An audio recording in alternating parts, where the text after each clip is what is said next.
जय श्री राम। सनातन ज्ञान की गंगा में आप सभी शुद्धिजनों का पुनः हार्दिक अभिनंदन है। आज का जो चर्चा का विषय है वो सर्वज्ञात है, सब लोगों को पता है, बस वो इंटरचेंजेबली वो वर्ड यूज करते रहते हैं। एक वर्ड है पंचामृत और दूसरा वर्ड है चरणामृत। हम अक्सर पूजा पाठ कराने जब जाते हैं तो लोग इसका अंतर नहीं समझ पाते और चरणामृत को कभी पंचामृत कहते हैं, पंचामृत को कभी चरणामृत कहते हैं। आज जान लेते हैं इसमें क्या अंतर है। इस पृथ्वी पर 5 अमृत हैं और उन 5 अमृतों को मिलाने से पंचामृत बन जाता है। वो 5 अमृत कौन कौन से हैं? दूध, दही, घी। ये तीनों दूध, दही, घी जो है ये गौ से प्राप्त होते हैं, गौ माता से प्राप्त होते हैं। तो गौ माता से प्राप्त होने वाले 3 अमृत हो गए, दूध, दही, घी। उसके बाद से हनी होता है, मध। मध जो होता है नेक्टर होता है फ्लावर्स का, पुष्प का अमृत होता है, और वो मध जो होता है शहद भी उसको बोलते हैं। तो चतुर्थ जो होता है वो शहद होता है, और पंचम जो होता है शक्कर होता है, जिसको गुड़ कहते हैं। दूध, दही, घी,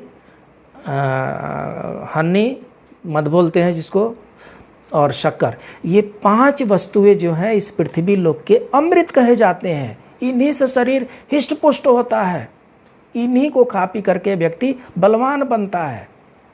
इन्हीं से शरीर में काया बढ़ती है, माया बढ़ती है, तेज बढ़ता है, ज्योति बढ़ती है, बुद्धि बढ़ती है। जब भगवान का हम पूजा पाठ करते हैं तो इन 5 वस्तुओं का, दूध, दही, घी, हनी, शक्कर, इन 5 वस्तुओं को एक प्रोपोर्शन में मिला देते हैं, और जो वो उसको मिला देते हैं उस मिक्सचर को ही हम लोग पंचामृत कहते हैं। और उस पंचामृत से जब भगवान को स्नान करा देते हैं तो भगवान की जो चरण रज है उसमें आ गए, और भगवान का जैसे उसमें स्नान करा दिए उसके बाद से पंचामृत इज कन्वर्टेड इनटू चरणामृत। अब पंचामृत जो है चरणामृत बन गया।